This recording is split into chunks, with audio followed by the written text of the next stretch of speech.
Hey guys, welcome to the next VFX tutorial. If you want to be a VFX artist, you're in the right place. So this is an exciting tutorial. You know why?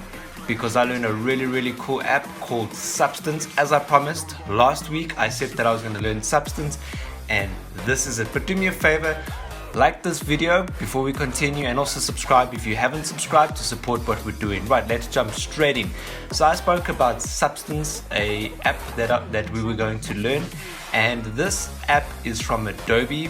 I kind of gathered that there was Substance, the app, and Adobe sort of took it over and bought it out, and what a freaking cool app. So right now here in my Blender is the result of my Substance shader that I created. It wasn't difficult, it didn't take me long, okay, and although I can probably bring up the resolution of the actual texture, just because you can see the bump mapping makes this look like a miniature, but nevertheless, what an awesome texture. So I'm going to try and do this in 20 minutes or so, and I'm going to show you how quick and how easy Substance is. For those guys out there who are Photoshop users, this is Photoshop for 3D.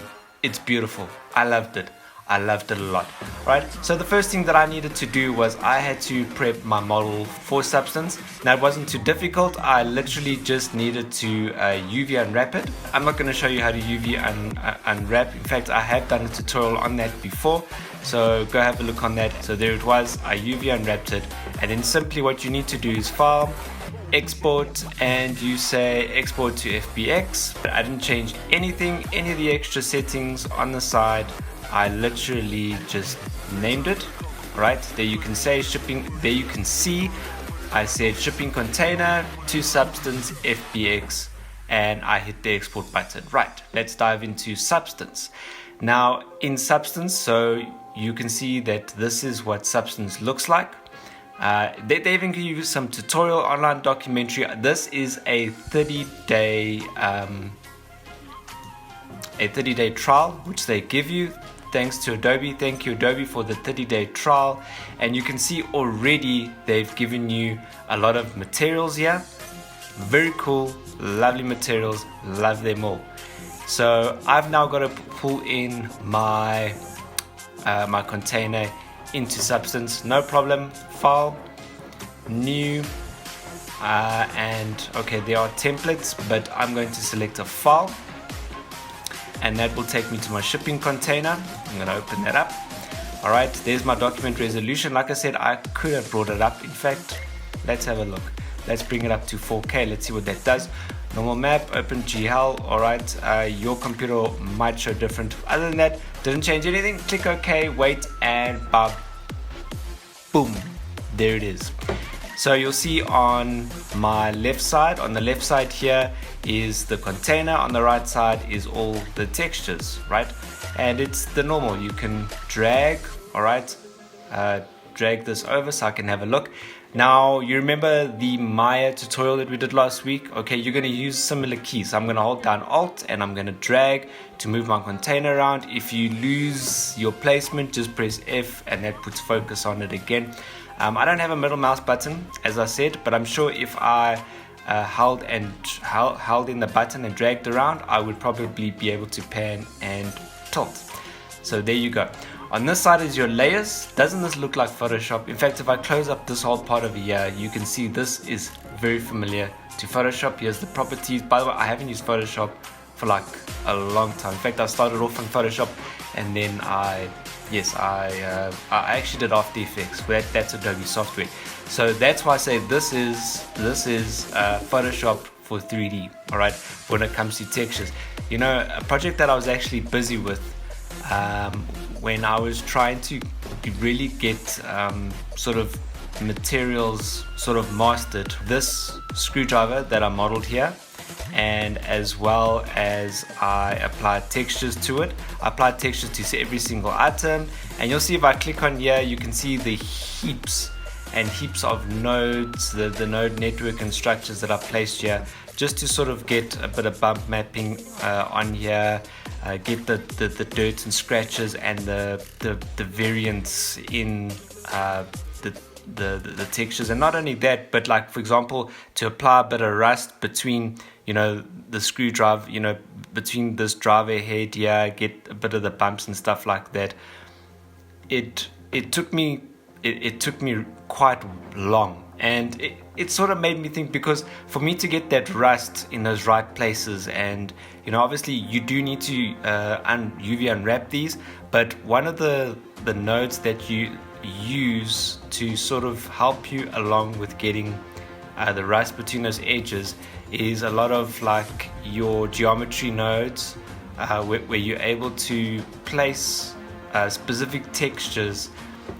E.g. you can use, let me just have a look here. So I've got here we go, this ambient occlusion map here, which helped me with the rust on those edges, you know, all sorts of stuff like that. And it sort of just brought the thought to the foreground of my mind of, I need to start learning how to paint maps, so that way I can freely just sort of paint where I want my textures.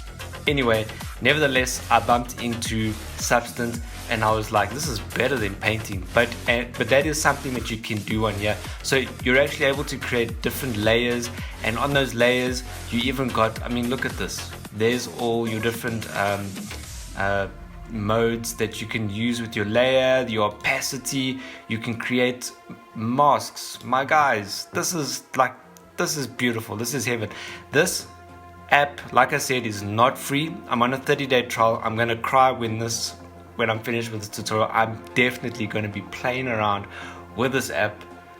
Definitely, Substance is beautiful just because of the way that you can custom make your textures and place textures where you want. But anyway, let me show you what I did. Now, there is so much that you can do with this app.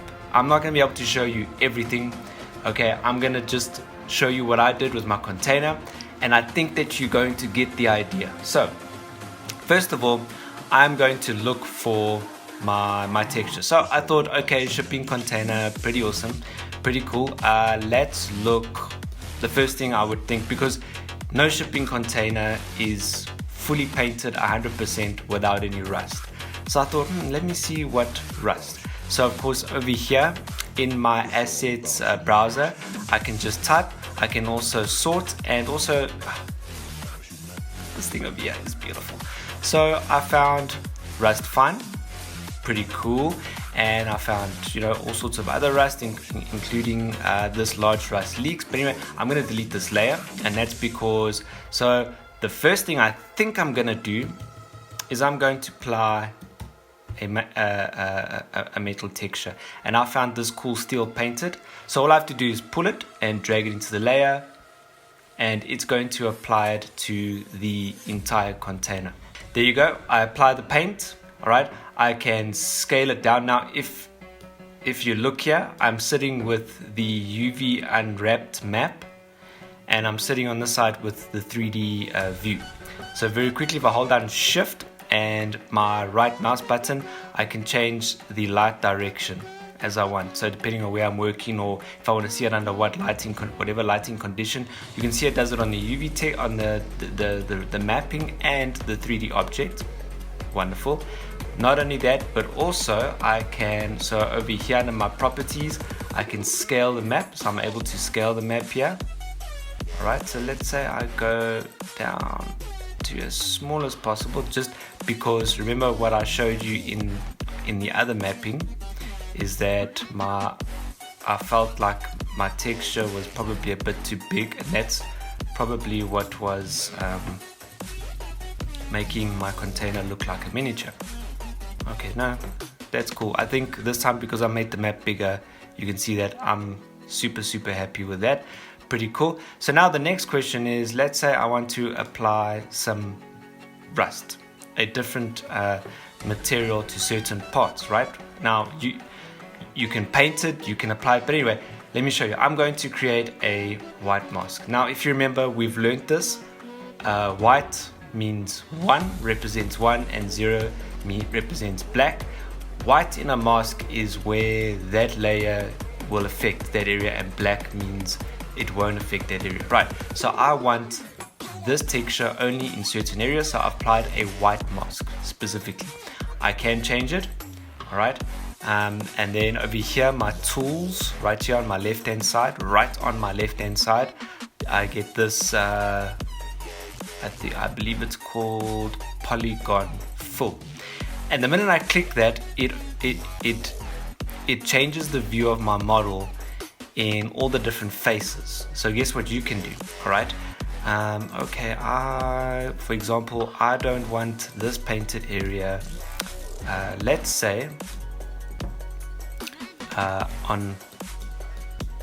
okay, now this was the one thing that I found difficult. I don't know if it's my mouse or what, but when I wanted to, so I want to select, okay, I don't want the painted area. Now, okay, so right now it's on every part of my model, all right? So that's why it wasn't showing. I've got to change this to black because these are the areas where I don't want it instead. Okay, very good. All right, so here we go. So I can select a face. See, this is the thing. Okay, there you go. So you can see that as I drag, I'm creating my mask. But the problem that I found was that it would do it on the other side. In fact, it would work right through. I'm sure there's somewhere a setting where I can allow that not to be the case. But if one is battling with such a thing, I can also paint it over here. Alright, so e.g. I can highlight all along here because these are that area where I don't want the paint to be specifically. Alright, so let me just show you. Alright, there you go. Highlight it all, and so that is my mask. You can see in my, if you've used Photoshop, you'll see, you'll recognize exactly all of this, but that's created a mask. All right, I can go back to the paint, I can edit my paint, my color, etc. All right, let's make this container orange. All right, let's go with orange. Okay, it's gonna load it in. So now I've got an orange container. Let's go a bit more darker red. Now let's go for bright red. What are those evergreen containers, right? Evergreen. Let's go with this evergreen color. I can go back to my map, my mask over there that I've created. Alright, and so those now are the areas where this mask does not apply. Okay, how do I know this? Well, let's drop another material, ladies and gentlemen. So let's go for my rust fine. I'm going to drag, I'm going to click it. Now when I drop it, everywhere where I'm masked for this layer not to be, it's going to apply it there. See? Like that. How awesome is that? Okay, pretty cool. So I've dropped a material, I've added another material, and guess what? Even to this rust fine, I can add another mask. I can choose an area where I don't want it to be. Alright, very cool. Now, this is where it gets really, really cool, and I guess this is sort of kind of as far. Now, I can create a new layer, I can draw, I can and wherever I use a brush and I draw, I can, in my properties, I can create depth to where I'm drawing. I can lift it up, lift it down, you know, that's often where you get your normal maps, etc. and so forth. But now what I'm going to do is I'm going to customize some rust onto my container. Why not? So over here, you can see in my assets browser, I've got smart masks, and in this smart masks I'm going to get different ways of applying it by default. E.g., alright, wait, before I do that, because this paint is way too perfect, my man. This paint job is too good. This is like a container that's come fresh out of the paint factory. I don't want that. So I'm going to search for dirt. I'm going to, here we go, large rust leaks. I'm going to apply it. Now here's the other cool thing. It works in layers. So my rust is on top of my large rust leaks. Hence why I don't see it. So I'm going to drag it right to the top, and that will show itself right over the container. Oh my word, that is cool. Okay, there you go. That already for me, I'm like, okay, cool. I'm like already sold out with how cool this is. Look at that. Look how wonderful that is. That's beautiful. So it's broken. Again, I can change my how I want this layer to sort of apply onto the other layers. All right, subtract, well, it's going to be subtract, exclusive, different, overlay. I want to hard light it over. I want to tint it over, whatever I want. All right, so I'm going to choose overlay. I like that. No, I'm not going to choose overlay. That's not nice. I think I'm just going to say pass through, and of course I can change the opacity of that. Let's see. With that new layer that I've put in with the rust, okay, I can scale, rotate, I can change the rotation of it. Let's have a look here. I can change my width, leaks roughness, so I can make it more rough, ladies and gentlemen. Okay, it's loading. I can change the strength, the randomness, the length, the sharpness, all of that. I can, that I can even apply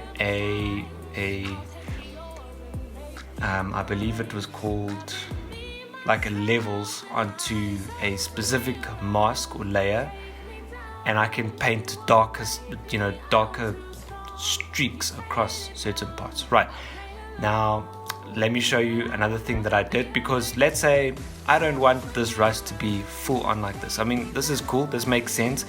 The main structure of the container, the guys were like super stressed, and they were like, this container is going to fall apart, we needed to do one more trip. So yeah, let's abrasive blast all the rust off and repaint it. Don't worry about the sides, we're good with that. We just need the structure, and maybe that's what they did with this container. They repainted the main structure of this container. Pretty cool. But now with the rust on the sides here, let's change our mind. Let's say this was a very old container and I don't want the sides fully rusted. All right, and in fact I want to get a bit creative, but I need to, this is a job I've got a tight deadline on, and I don't have time to sit and perfect the paint brushes and stuff. I need something preset. Okay, cool, no problem. So like I said, here's the mask, and I'm gonna look for dirt, and you can see that the way that these masks work is that they're almost like preset applied. All right, dirt, leak, dry, dirt, heavy, dirt, ground. So what dirt ground is, and this was the one, oh look at that, paint all dirty. Ooh, okay, I'm gonna try this. Paint all dirty onto painted steel, and you will see now how it's applied. Now note, let me just show you what it's done. That's what it's literally done, is applied a preset mask of paint all dirty onto the paint job, and because the rust fine is underneath, that's what you're going to see besides that. Now look at that, look already how that looks. This looks a bit more weathered, it looks a bit more used and abused. Now by the way, when I go into this grunge, if I click on grunge, this grunge concrete, well this paint all dirty that I applied, there's parameters that I can adjust in here. All right, and I'm not going to go too much into here. My contrast, my brush pattern, for crying out loud, look at that. I can apply the scale of it. There you go. So maybe I want it more like that. How awesome is that? Okay, let's just go back to one. Hardness. All right, anyway, there's a lot of stuff I can change. I can remove it. Let's go back to undo. I can just say pass through.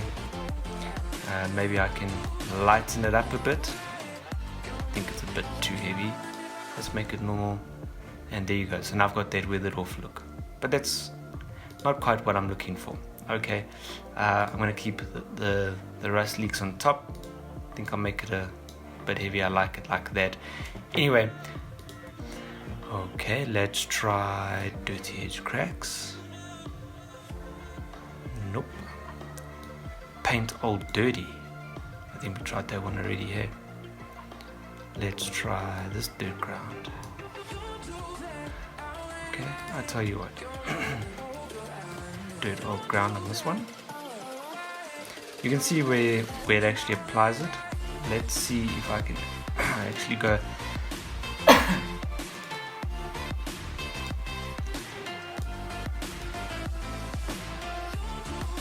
Maybe I need to get it bigger.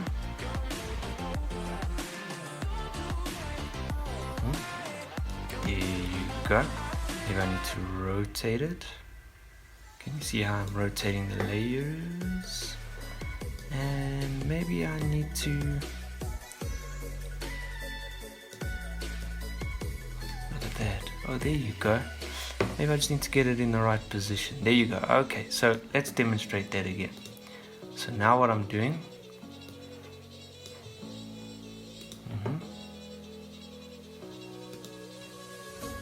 remove mask. Alright, so what do we have here?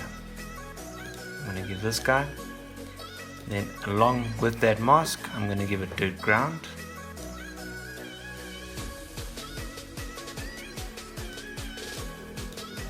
Okay, let's go with that, right? Shall we? Dirt ground. It doesn't want to play ball with me tonight. Okay. In fact, let's do this. I've got a great idea.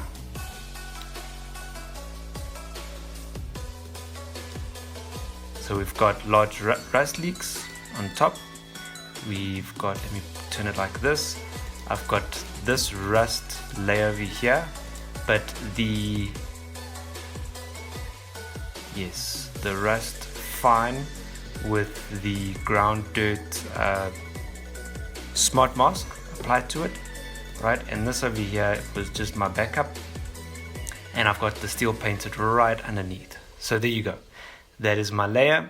Alright, if I wanted to, I could add a new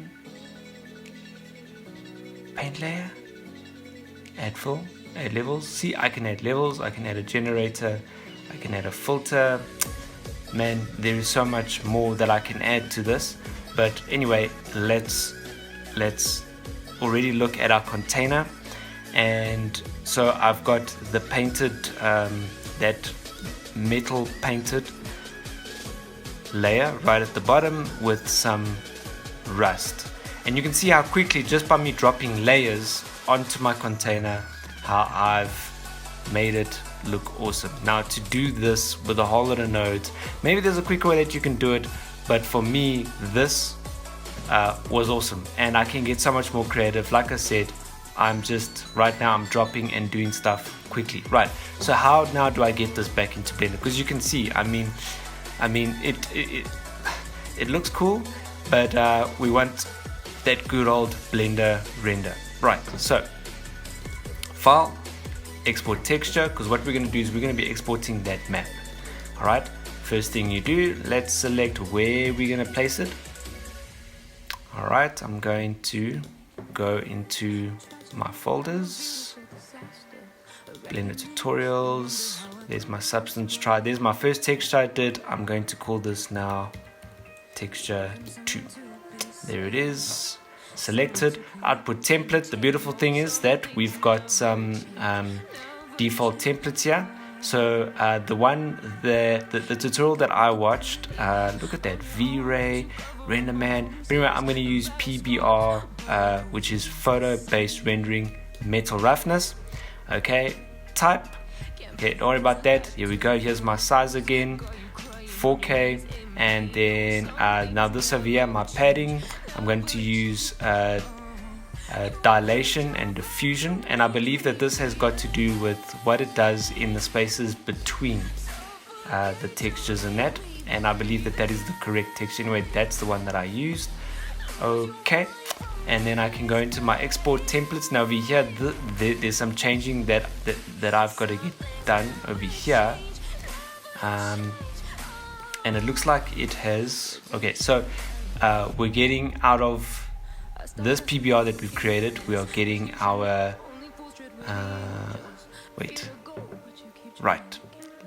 PBR PBR metal roughness. There you go. So these are the different maps it's going to give me. I want the base color, yes. I want the roughness, correct. The metal, the normal, okay. And I'm not going to worry about the height and emission, so I'm going to remove that, and then within our normal, by default, this is our normal DirectX. For Blender, we need the normal OpenGL, so I'm going to just drag that over here, drop it. I'm going to select RGB channels, and I think that is it. We're good to go. Go back to my settings and click export. It's now going to prep all my different images for me. Doom, doom, doom, doom, doom, doom, doom.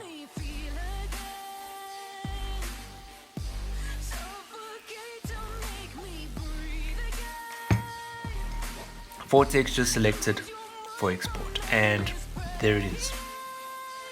I believe it's done. It says export successfully finished. Oh, okay. You know, it'd be really cool if we had a box. Okay, now I don't have to close this. I'm gonna just right here in Blender, I'm going to go and reopen up my container. And of course, for those who don't know how to do it, what you're literally going to be doing here is you're going to take your principal BSDF. Now this is how beautiful it is. Just to plug it in, you're going to have your different image nodes, all right, and remembering to let's just plug it in. Right, so go into your base color. Here we go. Let's just go into our updated one. So in your base color, you add in your base color. There you go. Right, you can keep it on sRGB, and if you want to see the changes that we're making, no problem. Let's just make sure that's selected. Go into my render. Yes, render preview. Great. Then under your metallic is your metallic. Then under your roughness, yep, you guessed it, it's my roughness. And then last but not least, my normal map, which I'll plug my normal into. And then what I'm going to do is I'm going to use this vector displacement. It was something new that I tried. I usually use, here we go, vector. I usually use bump or displacement. I just said, oh, what the heck, let's just see how this goes. I did tune the scale down. All right, I think 0.07, and I plugged that into my material output, my displacement. Okay, cool. Loaded up my my normal scene, my default scene, you know, my HDRI. If you want to put your own one in, go for it, and then going into cycles.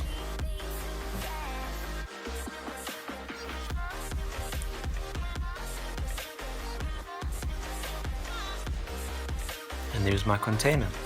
Look at it. Let's find a nice cool place where we can get a nice light reflection. There you go. You can see the reflections, you can see how well they're working. And there I've got myself a container. If you're doing a lot of game assets and that, this I would say is a very beautiful tool to use. Alright, my container this time around is very plain. I think maybe because I used the bigger map, the 4K map, that's why I battled a bit with my rough textures. But I mean, looking at the map that I actually built before, alright, let's quickly plug it in here. I mean, look how quick and simple this is gonna be. Metallic, roughness, and my normal. You can see how much more cooler I thought this texture was. But like I said, if you're a Photoshop fan, well, if you're a Photoshop user, Substance is going to be a blast for you. Alright, I'm definitely going to play a lot more around. There's a whole lot of stuff you can do. Go look for a tutorial. I'm going to put a link in the description of the tutorial that I watched, and you can see the guy did a whole completely different thing. He didn't work with a container, he worked with a wooden box, and he added in some variations and painted some stuff over. Very cool, very interesting tutorial. Go check that out, guys. Until next week when we'll look at another software. I can get a 30-day trial on another software. I'm gonna check that one out. In the meantime, guys, keep blending. All right, Blender is still the number one for us all. Right. So I'll see you guys next week. Cheers. It's all about humanity.